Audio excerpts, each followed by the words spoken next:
joining us should have been president, should have been the nominee, should have been the nominee. I don't know what's going to happen in the future, but I love this man because his heart is right and he cares about humanity. Let me welcome back to the show the one and only Julian Castro. Welcome, sir. Hey, great to be with you, Karen. All right. Thank you for having me. Thanks for coming through. I appreciate you. All right. I know you're trying to get this. You're not used to Zooming, huh? Yeah, I'm trying to like it's modern technology. Platforms. See, that was probably your problem. All right. Listen. We had two incidents over the last couple of days that have kind of, and I think they're interconnected. You know, we had Amy Cooper, that's her name, Amy Cooper, calling the cops and performing and saying a black man is threatening my life. And that could have ended really poorly. And then we had Mr. Floyd, who maybe wrote a bad check, but I was taught that due process is what we're afforded. They said he was resisting arrest. He was not armed. They had him down on the ground. There was 4 officers. Why not just handcuff him? Instead, now he's dead. And this is not the first, second, third. You know, you're from Texas. I remember James Byrd, which, you know, is not police per se, but there's a culture in this country and a depravity that I can't reconcile with, Julian Castro. Can you help? Yeah, well, first of all, it's good to be with you. I wish we weren't talking about this subject again, but it's important that we do because, the common thread that runs through what happened with Christian Cooper in his encounter with Amy Cooper and then the tragedy that unfolded with George Floyd in Minneapolis was this unreasonable, despicable, and bigoted fear of black people, leading to a difference in how they are treated, whether in the civilian context on one end with Amy Cooper, or we could get closer to the police situation, but not quite, Trayvon Martin with George Zimmerman, who appointed himself a neighborhood watchman trying to act like a police officer, but still his actions that were based on unreasonable fear and bigotry led to the death of Trayvon Martin. And then we see it in the full context of police and what happened to George Floyd. For 7 minutes, an officer had his knee on Mr. Floyd's neck, even as Mr. Floyd and bystanders around him were telling him, look what you're doing. You're killing this man. He can't breathe. At one point, he passed out and wasn't moving anymore. And you had that officer there almost in a trance, like it didn't make a difference what anybody said. I think that is right there. You see in that moment the combination of bigotry and of unreasonable fear and of lack of respect for human life, particularly of black life, all come together in that moment. And that was a very painful, difficult video to watch. But unfortunately, we've seen it before. Eric Garner, there in New York. Very similar circumstances. I wanted to come on today because, as you know, during the campaign, one of the issues that I put out a plan on was police reform. Because we see so many instances where things like this have happened, are happening, we know will happen in the future. And I think that it's time for the federal government to play a role in vastly reforming policing in our country.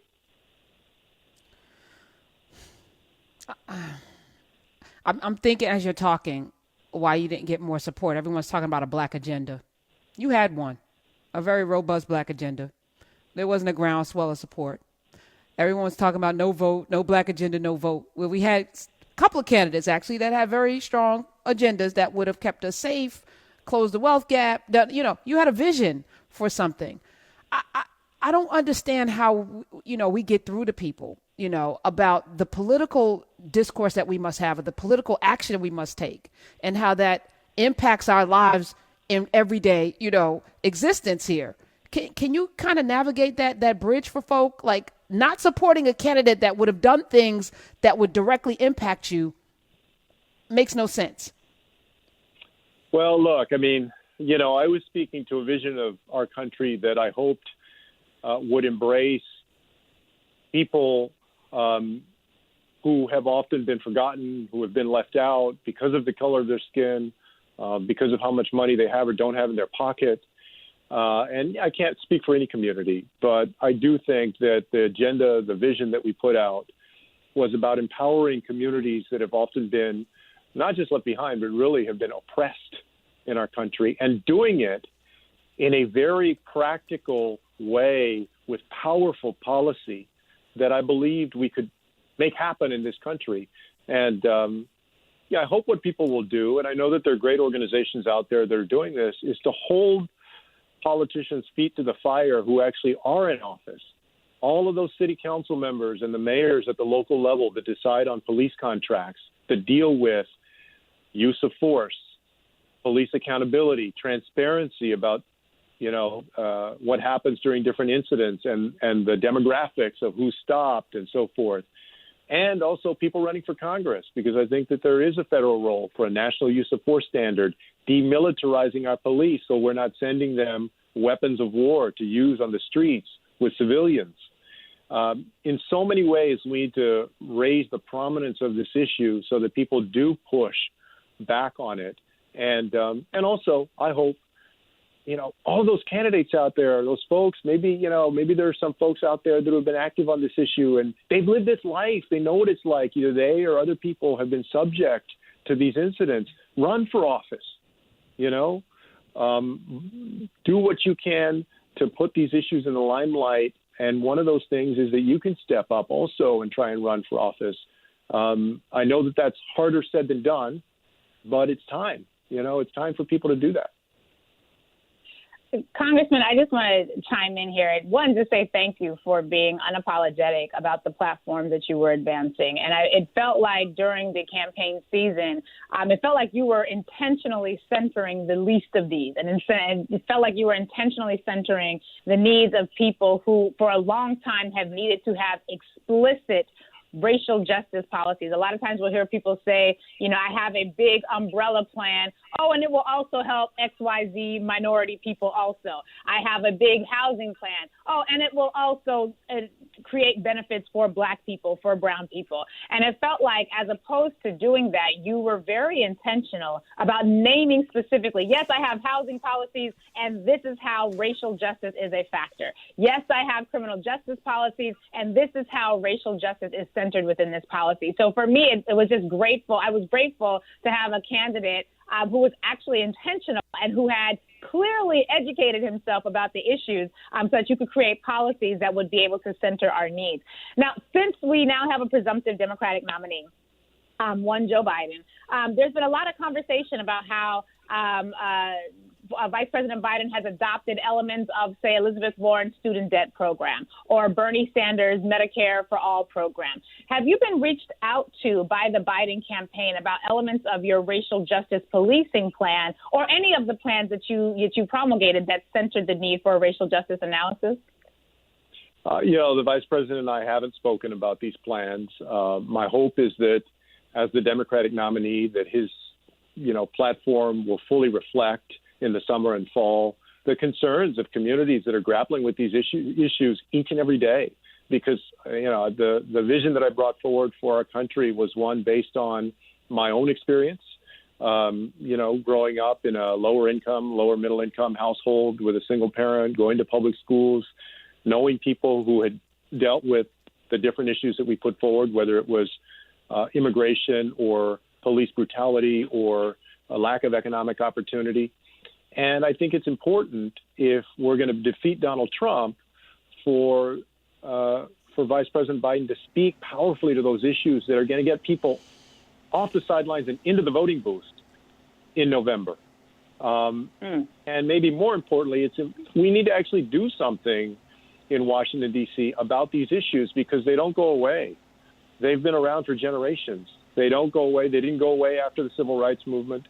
They didn't go away in the decades after that. They haven't gone away since Ferguson and the Black Lives Matter movement, as important as that movement has been and as effective in many ways.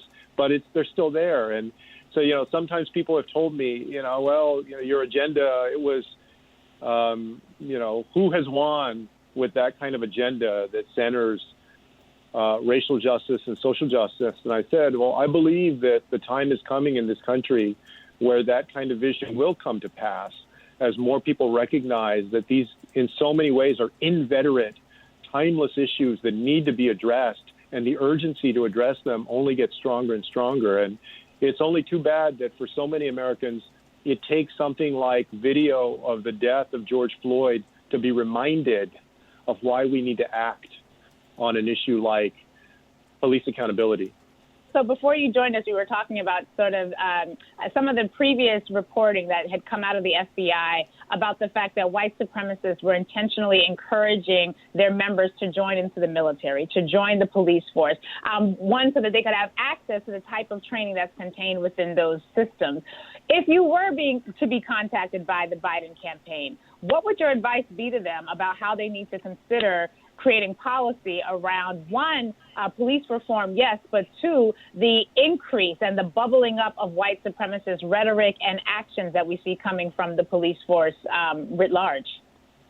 Well, I mean, it's clear that we need to give resources to our federal, state, and local officials to root out that white supremacy and before it turns into violence, right? We saw a very powerful and tragic example of that last August when that guy went over to Walmart and he murdered 22 people because of their ethnic background. But we also saw that at Mother Emanuel Church in Charleston, where a person went in and he murdered 9 people because of the color of their skin in their own house of worship. Again, there are things that we can do about this, and my advice to the nominee, to anybody would be, the policy is out there, right? I wasn't the first person to put these policies forward. In fact, we built on the work and highlighted the work of other policymakers and a lot of nonprofits that are in this space that have been out there howling into the wind in many ways, right, for a long time, professors as well. So it's there. It's, do we have the political will to make it a priority? And, I know Joe Biden, and I believe that he has a good heart on these issues. He certainly has the experience of government to know how to get it done, both legislatively and in the executive branch. So, I believe that he can make progress. And, my hope is that they will make it a priority. What do you say to people, Julian Castro, because I'm hearing a lot of people who don't like Joe Biden. They don't like his past. They don't like the things that he's done, whether we're talking about Anita Hill or the crime bill. And they're not going to show up. They'll vote down ballot, but they're not going to vote because they can't do lesser of two evils. They can't do lesser of two evils. Their conscience and their morality will not let them pull a lever for Joe Biden. What do you say to them, Julian Castro? I say that Donald Trump has been by far the worst president that we have had in this country in a very long time. He represents a danger to so many vulnerable people. Like, my campaign was all about fighting for people who are vulnerable every day, shining a light on them, lifting them up, making sure that we could make our country work for them, because I believe if we can make our country work for them, we can make our country work for everybody. We have too many vulnerable people that are suffering under this president to skip over that race. I understand the concerns that some folks have, although I do believe that Vice President Biden, that he gets it, that he has, the right heart, and also will have a strong agenda when it comes to the Black community and people of color. The other day, let's take the other day as an example. Right? There was a lot of attention around comments in his interview with Charlemagne the God. And right away, he said, look, I made a mistake. I apologize. I haven't taken the Black community for granted in the past. I'm not going to take the Black community for granted in this election. And it's up to everybody to hold our nominee's feet to the fire and make sure that that's the case. But if we don't get out there and vote for Joe Biden, then the alternative is a man who is actively trying to make your life worse. From a tax code that benefits people that, are already doing well. And by the way, that includes very, very few people of color that benefit from those tax breaks, to stripping the department that I used to represent, the Department of Housing and Urban Development, of real fair housing teeth so that when people get discriminated against, when they go out and look for an apartment or a home, the federal government ain't going to do anything about it. And you can write that story over and over with this administration, with vulnerable communities that have often been discriminated against, especially African Americans. And so the stakes are too high, I think, to sit it out. I don't know why that doesn't resonate. I don't know why it feels like people think you're a sellout if you're going to vote. Like all of the ways in which people are categorized. And I don't know whether it's the political speak and folks just can't get with it, but it just seems real simple. It's just simple math. And yet it is not getting through to a lot of folk. And I'm concerned, actually, Julian Castro, that Trump is going to win again, primarily because he's trying to not get the folks to be able to do mail-in ballots. He's been attacking the post office. Like he's very clear about voter suppression. He's very clear about making it impossible for people to vote. And yet people are just handing it to him and saying, I'm not going to vote at the same time. Like, why is he working so hard to make sure that the post office is shut down and that he's been tweeting about mail-in ballots to the point that Twitter had to put a disclaimer on his last tweet about mail-in ballots because it was inaccurate. But he's really working hard to not get people to vote. And it's interesting yeah. No, I was just he knows what he's doing, right? I mean, remember what he said 4 years ago to the black community. He said, what the hell do you have to lose? Well, I mean, people have found out during these last 4 years what they have to lose, what all of us have to lose with this president, including, as you mentioned, trying to suppress the vote, just like Governor Kemp did in Georgia. I mean, Stacey Abrams would be the governor of Georgia if Brian Kemp had not thrown a whole bunch of people off the rolls that were predominantly black. They know what they're doing. It's part of a very clear agenda. And just as intentional as they are in trying to suppress the vote, especially of black Americans and more largely of people of color, we have to be that intentional of saying, look, I know you may have reservations, but this guy is particularly dangerous and he's spectacularly bad for this country and especially for the communities that we all care about. And so I think that, it makes sense for people to get out there and vote for Joe Biden. I want to keep this doorway open. I'm frustrated. I'm not optimistic. And it's not really just because of COVID. As we inch towards 100,000 people dead in America, I don't know what's going to happen over the next couple of weeks because Memorial Day was a hot mess in so many states throughout this union. So we got to wait another couple of weeks to see what the fallout of that is. Our education system, don't know if that's ever going to be back on track. 1 in 5 teachers are saying they don't want to come back to work.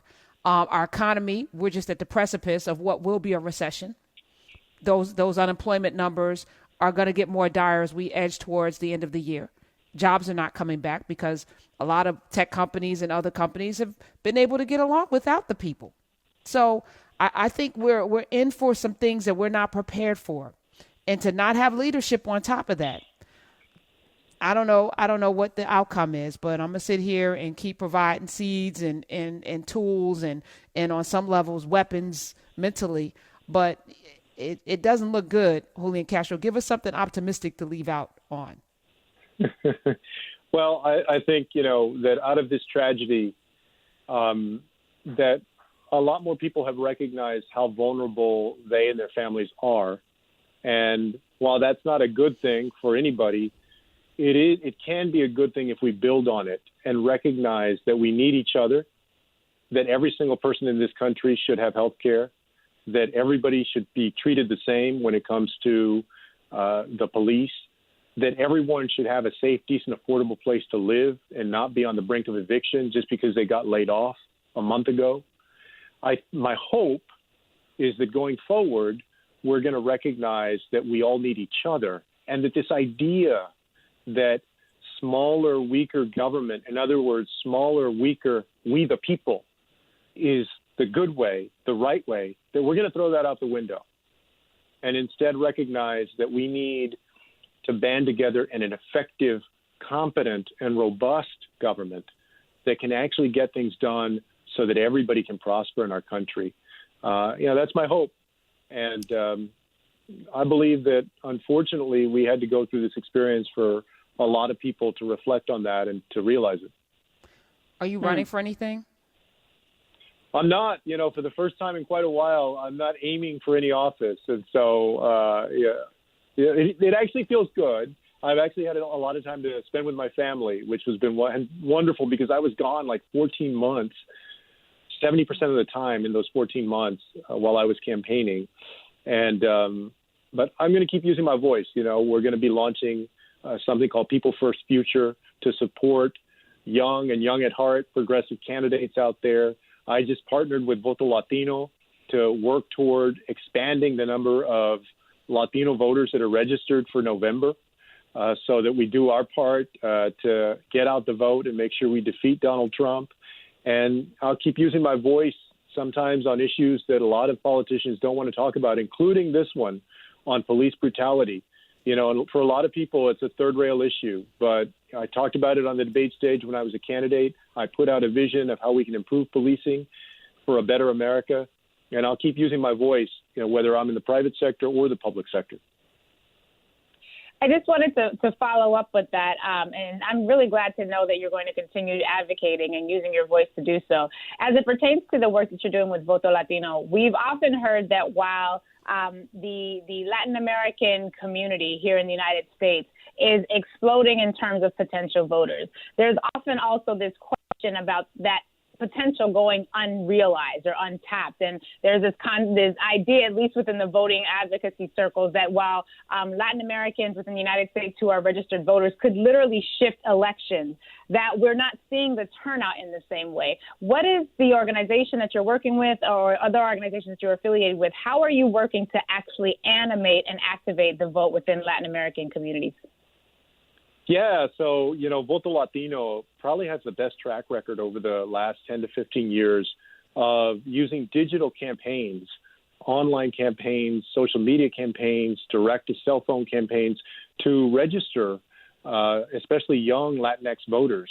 And they have a goal of registering 500,000 new Latinx voters for November, and they're well on their way to that goal. Their method is actually perfect for right now because, as you know, these usual pen and paper registration efforts that a lot of organizations have, they're not practical, right? I mean, people are not out there right now at different festivals or out on the street. They're not answering their door if you go knock on their door, canvassing. And fortunately, Voto Latino has been having success doing this digitally from the beginning.